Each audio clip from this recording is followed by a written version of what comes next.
2011 world cup లో సచిన్ కు Jersey number ఉంది, విరాట్ కోహ్లీ కూడా జెర్సీ నెంబర్ ఉంది, కానీ ఒక సెహ్వాగ్ తప్ప. ఎందుకు?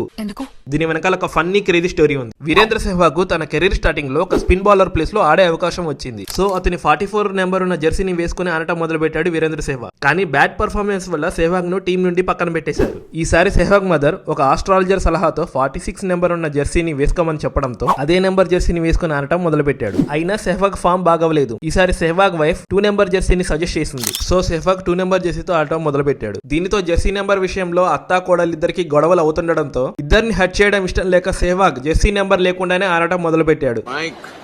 బాగా పకడ్బందీగా ప్లాన్ చేసావు మైక్. ఇది ఐసీసీ రూల్స్ కి విరుద్ధం. అయినా కూడా ఐసీసీని ఎదిరించి ఒప్పించి నెంబర్ లేకుండానే కెరీర్ చివరి వరకు ఆడి ఫైనల్ గా రిటైర్ కూడా అయ్యాడు వీరేంద్ర సెహ్వాగ్. జెర్సీ నెంబర్ విషయంలో ఐసీసీని ఎదిరించి కెరీర్ రిస్క్ తీసుకున్న సెహ్వాగ్ వైఫ్ ని మదర్ ని ఎదిరించే రిస్క్ మాత్రం తీసుకోలేకపోయాడు. దీని వలన మీకు అర్థమైన నీతి ఏంటో కామెంట్ చేసి చెప్పండి.